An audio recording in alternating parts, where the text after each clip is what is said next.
just looking at time factors. Hey, boss, we're going to hold until we get permission to use DNA from the top. If they want that door shut. Oh, yeah. Well, that's for me, because I'm the one that gives you that. All right. All right, thanks, guys.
Trying to look professional.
happening.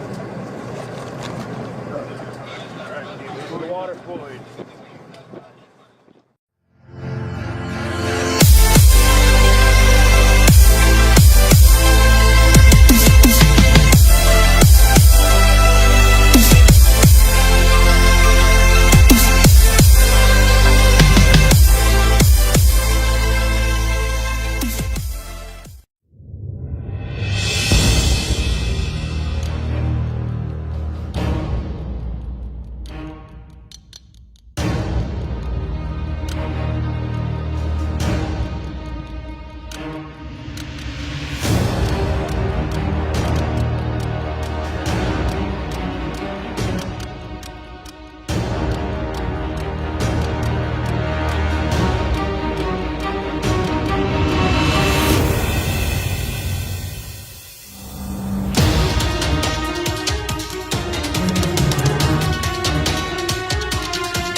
During the U.S. invasion and occupation of Iraq, which involved a gazillion military operations in urban terrain, a Tank Urban Survival Kit, TUSK, was rushed into service with a number of upgrades to cope with potential ambushes from any direction. Many of those upgrades have been standardized in later Abrams, including improved belly armor, a crew remotely operated weapon station, CROWS, basically a remote-controlled .50 caliber machine gun so that the crew isn't exposed when firing an add-on explosive reactive armor, ERA, to the vulnerable sides of the turret.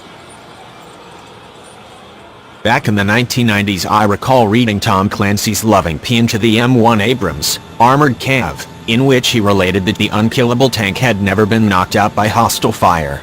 The Abrams 120mm cannon effortlessly peeled the turrets off of T-72 tanks in the Gulf War, while Russian anti-tank missiles and 125mm shells couldn't pierce the American tank's chubham armor. In fact, the Abrams' own gun reportedly struggled to penetrate the Abrams' depleted uranium armor. Since then, the Abrams has been involved in a lot more war, and it has had to forsake its invincible reputation. During the U.S. invasion and occupation of Iraq, several were knocked out by massive IEDs or RPGs in the vulnerable rear armor, others by advanced Russian-made anti-tank missiles such as the AT-14 Kornet. In the ongoing conflicts in Yemen and Iraq, dozens of Saudi and Iraqi Abrams have been taken out by such missiles. The Abrams also hasn't encountered modern tanks. In fact, the Abrams is hardly unrivaled in its very heavy weight class. Other vehicles such as the German Leopard 2, the British Challenger 2, the French Leclerc, and Israeli Merkava 4 possess similar firepower and protection levels, though of course each type has its advantages and disadvantages. However, none of them were likely to ever be shooting at an Abrams, so it wasn't a problem. For decades, the most threatening potential opponent was the Russian T-90 tank, a vehicle which has a fighting chance against the Abrams, but is hardly a peer.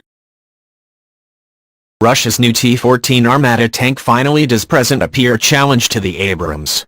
While the Abrams still appears to have a slight edge in conventional armor, the Armata compensates with a combination of explosive reactive armor and a sophisticated radar-guided Afghan Active Protection System, APS, intended to shoot down incoming projectiles. The T-14's new 2A82 125mm also has improved armor penetration, meaning the Abrams' frontal armor may be vulnerable at shorter combat ranges, possibly 1,500 meters and less.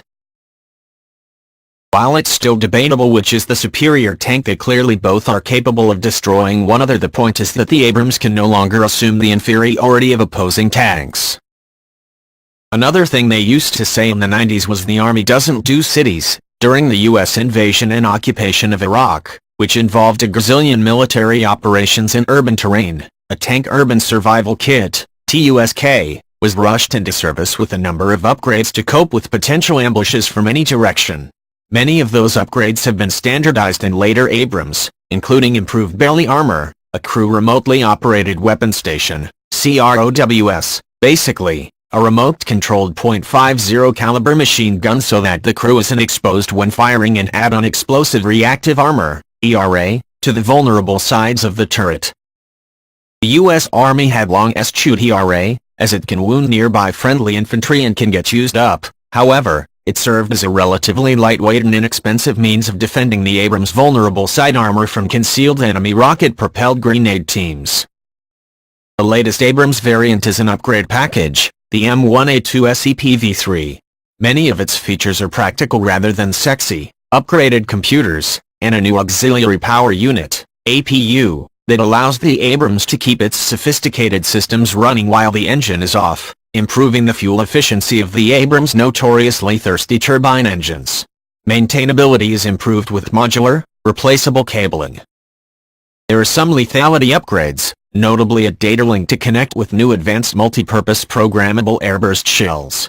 These will allow the Abrams main gun to shoot high explosive shells that detonate directly above enemy troops and cover an ability hoped to counter to enemy anti-tank missile teams. Other detonation modes, including one optimized for penetrating walls, are also available. An improved forward-looking infrared sensor, FLIR, will upgrade the Abrams' detection capabilities and main gun accuracy. A revised, lower-profile remote-controlled machine gun also sports improved cameras. Finally and possibly, most importantly, the M1's depleted uranium armor package has been improved. How much, you ask? The Defense Department sure ain't telling. ERA, however, does not appear in the default package. A jammer for disabling wireless IEDs has also been installed. A number of the most important upgrades to the Abrams capability may become independently from the SEPV3 upgrade package. The first already began entering service in 2015, the M829A4 armor-piercing fin-stabilized discarding sabot shell, the latest ammunition type for the Abrams 120mm M256 cannon. The M829A4 has a segmented depleted uranium penetrator, and has been specially designed to defeat the relict explosive reactive armor on the latest Russian tanks, including the T-14 Armata. Future improvements to the Abrams firepower are likely to come by improving the capabilities of munitions, as they are easier to upgrade and replace than the main guns. Another innovation, active protection systems, APS, have the potential to revolutionize tank defenses. The best combine soft kill measures that obscure the tank and mislead guided missiles, as well as hard kill measures that literally shoot down incoming projectiles. These are generally most effective against missiles, though theoretically may be effective against tank shells. The M829A4 shell is supposedly designed to overcome them. The Israeli Trophy APS has a proven record shooting down deadly anti-tank missiles in recent conflicts. The United States military has attempted to develop its own indigenous system, but recently, the Army and Marines began testing Trophy on M1A2 tanks. Trophy can basically be purchased off the shelf and installed relatively quickly, so if the Defense Department decides the Abrams needs the capability, it could pursue the upgrade relatively quickly. Another upgrade that could be installed quickly if desired would be a laser warning receiver, LWR. An LWR would notify the Abrams crew if their vehicle was being painted by an enemy laser rangefinders and guidance systems, giving the crew an opportunity to hit the reverse pedal and back the tank out of danger.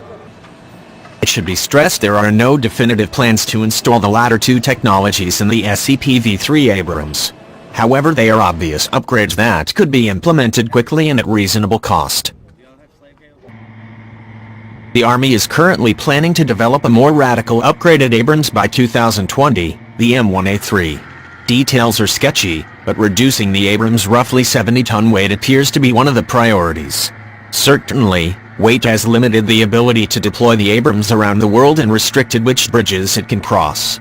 Features specifically mentioned include a lighter weight gun, replacing the wiring with fiber optic cables to shave off 2 tons of weight, improved suspension, and adding a laser warning receiver. Other improvements are doubtlessly being considered, but specifics are lacking for now.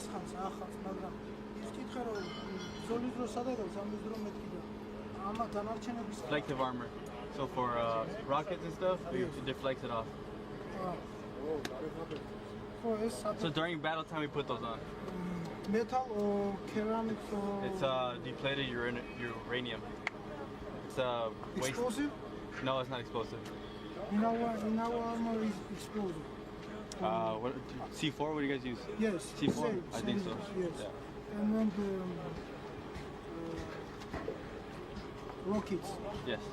So the rockets hit it and then it Yes, explodes. yeah. Not this though. This is not. This is just depleted uranium. So we attach the C4 plates on it and then